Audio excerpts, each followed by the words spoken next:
Assalamualaikum warahmatullahi wabarakatuh. Perkenalkan, saya Dani Nuryadin. Kebetulan pada kontestasi pemilu tahun 2024 ini saya mencalonkan diri menjadi calon anggota legislatif dari Partai Golkar nomor urut 4 untuk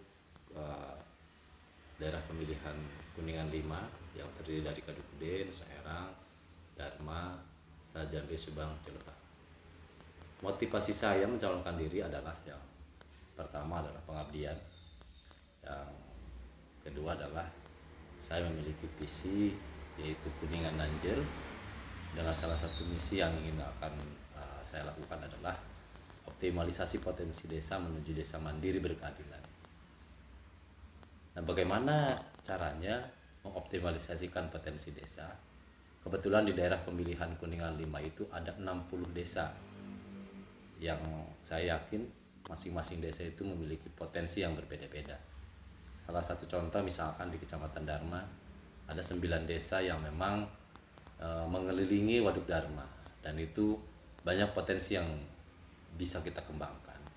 Salah satunya misalkan kita lihat ada Jagara dengan mengusung konsepnya desa wisata, ada juga Sakuta Timur, terus kemudian Cipasung, Kawah Manuk, Cikupa, Sakuta Barat, Dharma yang memiliki objek wisata Waduk Dharma Loka. Terus kemudian ada beberapa desa yang memang di luar yang mengelilingi Waduk Dharma, karena Kecamatan Dharma merupakan desa yang memang ada 19 desa, jadi 10 desa lainnya itu memiliki potensi yang berbeda-beda.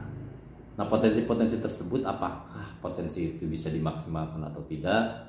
Terus kemudian potensi apa yang memang harus dimaksimalkan? Maka saya ketika nanti terpilih akan mendorong regulasi terkait dengan pengelolaan BUMDes ataupun BUMDesma yang memang didorong untuk bisa mencari apa potensi yang ada di desa masing-masing.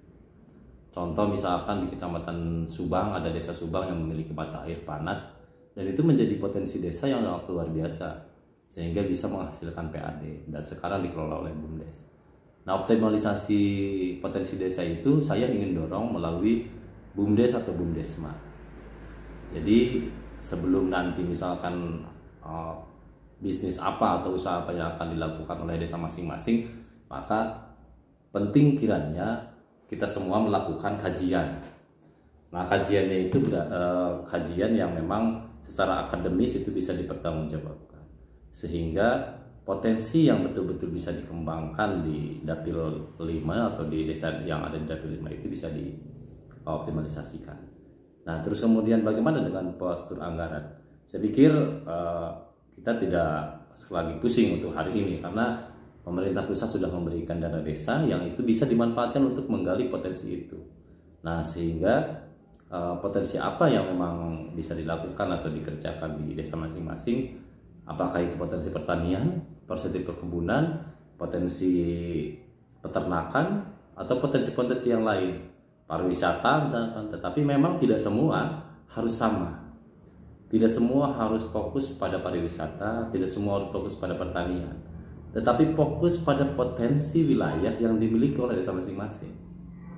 Nah, terus kemudian peran kita sebagai parlemen nanti misalkan jika saya terpilih, maka kami akan mendorong pemerintah daerah membuat regulasi yang memang regulasi itu dibutuhkan untuk pengembangan potensi-potensi tersebut. Apakah misalkan nanti Perda BUMDes, kemudian lahir Perbuk BUMDes yang memang nanti di sana diatur teknis bagaimana bisa mengembangkan desa melalui BUMDes, atau misalkan melalui potensi-potensi yang lain. Jadi banyak yang harus didorong, salah satunya adalah bagaimana kita mendorong regulasi itu muncul sehingga potensi yang ada di desa itu bisa dikembangkan. Setelah berkembang, maka apa yang kita harapkan? Ketika berkembang, jika dikelola oleh BUMDes, maka salah satunya adalah BUMDes bisa merekrut pekerja. Terus kemudian keuntungan BUMDes itu bisa dimasukkan ke dalam PAD, dan harus ada yang masuk ke dalam PAD. Nah, ketika sudah masuk ke PAD, maka itu bisa dimanfaatkan untuk kepentingan masyarakat. Terus kemudian jika memang BUMDesnya berkembang, BUMDes wajib mengeluarkan CSR. Nah, CSR itu menyasar untuk apa? Kita lihat masyarakat sekitar yang memang masyarakat yang masih untuk membutuhkan. Apakah itu misalkan untuk pemberdayaan masyarakat, untuk bantuan kelompok atau yang lain. Nah, sehingga geliat ekonomi yang ada di desa itu bisa kita kembangkan. Nah, kenapa menjadi penting BUMDes? Karena BUMDes sekarang sudah menjadi badan hukum dan independen. Maksud independen di sini adalah di luar dari pertanggungjawaban pemerintahan desa.